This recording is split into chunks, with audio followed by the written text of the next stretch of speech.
Hello and welcome back to the Spotlight. As promised, I've got Brennan Sieglin, the Devastation, here in studio as our guest. I just want to thanks a lot for coming out here, Brennan. Appreciate you taking some time. I know you got a couple fights coming up. How's training been going? Training's been going great, Nick. Very intense. Getting ready, back-to-back fights. First time in my career that I'm fighting actually 2 fights 2 weeks apart from one another. Not the youngest guy anymore, so at this point in my career, hopefully it's a smart move on my part. Hopefully both fights go smoothly. Well, you kind of mentioned, late in your career here, how long have you been doing this? And what does it take to kind of get to the level where you're at right now? I've been fighting professionally for 10 years now, and that's just my professional career. My combative career goes all the way back to, when I was 14. I started wrestling out of Hazel Park High School. And I just progressed from there. In my early 20s, I got into judo and jiu-jitsu, boxing, kickboxing, did a little shoot fighting, then got into mixed martial arts. Before it was actually called mixed martial arts. Oh, yeah. So my training began, I'll be 34, almost 20 years ago. Wow. So, but my actual, structured training has been going on over the past 10 years as I've been a professional. It takes a lot. I mean, there's many different facets, different disciplines involved in MMA. So I have to train for boxing, Thai boxing, jiu-jitsu, wrestling, and all the transitions that go into that. So it's, it's a day in, day out process every day. Right. Now, what would you say like your style of fighting is? Obviously, you came from a wrestling background to begin with, you kind of mentioned. Now, I don't want to give away any of your training secrets, but I don't know. Someone might be watching out there. I know you got a couple local fights coming out here, but, what would you say your biggest strength is as a fighter right now? I'm obviously known as a wrestler. I've always, kind of been typecast as a wrestler, so to speak.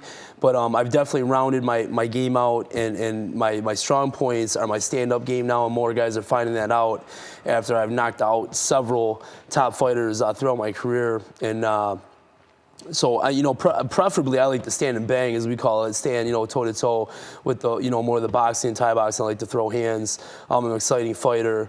A lot of bloodshed in my fights nowadays. So that's, I would kind of consider myself a stand-up fighter, as we'd say in the business. Okay, well, you said, you kind of like to rough it up, not really give up. Is that kind of how you got your nickname, Devastation? Yeah, the Caucasian part is obvious, as you see me here sitting in front of you. Caucasian Devastation. Right, the Devastation, yeah. I've devastated many men along the way through the road that I've traveled. So, I've been known as a devastating fighter, very roughneck, hard-nosed kind of fighter. And so, you kind of put the two together, and it has a nice little ring to it. Right. Now, how do you get a nickname? I mean, obviously you're a fighter, but you've also been a trainer, and you've got to coach teams and stuff like that. Have you given any nicknames? What's some of the cooler nicknames you've seen, or how exactly do you get a nickname? Yeah, I've given out a lot of nicknames. Actually, I'm a nickname giver. When I was running my gym, for instance, one of the top local stars around here right now is Sean the Undertaker Baker. Okay. Most of my nicknames I give out have a rhyme and a reason to them. Okay. I find some that rhymes but has a meaning to it. Sean's buried a lot of guys along the way. He's a really exciting fighter. He's considered my protege here in Michigan, and he definitely earned the name The Undertaker. Billy Ward, I believe he has some footage of him. We call him Billy Psych Ward, Okay, all right. And not like he's psychotic or anything, but, Right. Ward is his last name, so Psych went good with it, and it's kind of funny. So sometimes it's good to have a nickname that has a little humor to it, and kind of, keeps everything loose and humorous, in a real, hard-nosed business like this. Right. Keeping it fun. Right, Exactly, like you said, it's a hard-nosed business. It's kind of a, you're going in there, and everybody knows what goes on in the cage. Any way to make it fun and kind of, I guess, put a personality towards the fighter. Because it's not just, to quote, some of the old folk or, someone Right. who may have some misconceptions of the sport. It's not two barbarians running around in a cage, throwing blows at each other. It's a sport now, right? Oh, definitely, Nick. Yeah, mixed martial arts is like any sport. It's very scientific. Everything, right down to the striking. People think that it's just about two guys hitting each other. The hitting, the striking portion of mixed martial arts is really the least of the the injury-causing portion of mixed martial arts. Most of it comes to the wrestling and jiu-jitsu because of all the twisting and turning and slamming, things like that. But people fail to associate that with the sport. You know, the striking part, you're not going to get hit if you're fast. You move faster than the guy can hit you. You know, and you're using angles and all the things that come with the striking portion of MMA. You know, there's rules have been put in place to protect the fighters, as well as attract, you know, the mainstream viewer who don't want to see quote unquote, you know, human cockfighting as it used to be called in the early UFC days when there really were no rules. It really bare was knuckles, hitting the spine, the back of the head, stuff like that. Hitting the groin, anything, headbutting. It was everything was legal. There were no rules. Hence the name No Holds Barred or Vale Tudo, which, you know, is Portuguese for anything goes.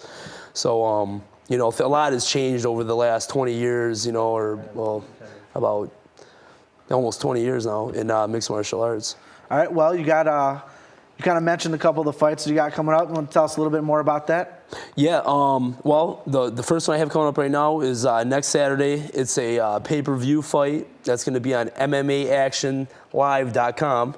So everyone can check it out. I think it's about $10. You can watch that online. It's a live stream. Okay.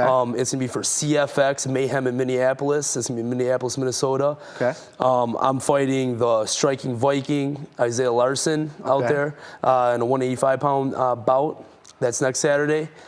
2 weeks following that will be the fights at the Palace, May 8th. Nice. I'll be headlining that card. I'll be the main event. So everyone come out and watch me, you know, hopefully punish somebody at the Palace, be the punishment at the Palace. And it'll be a good time. You know, I'm going to have a lot of people there. We're going to have a nice after party at a local establishment. It's going to be a good time. Cool. Well, speaking of punishment, I kind of took some punishment of my own. We got a little package we set up here. I went down to Eastside Combat Club. It's a little local MMA place, and well, let's just check out what happened.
I'm gonna need like 48 hours.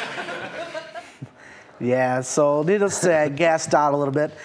Obviously, we weren't striking or anything. You know, I gotta stay, keep my face the way it is. Gotta stay pretty, yeah. Exactly. I got this whole TV gig going on now, but we had a great time. Rolling around. I still think if I wouldn't have gassed out, there's no way he'd have got that arm pulled back and cranked like he did.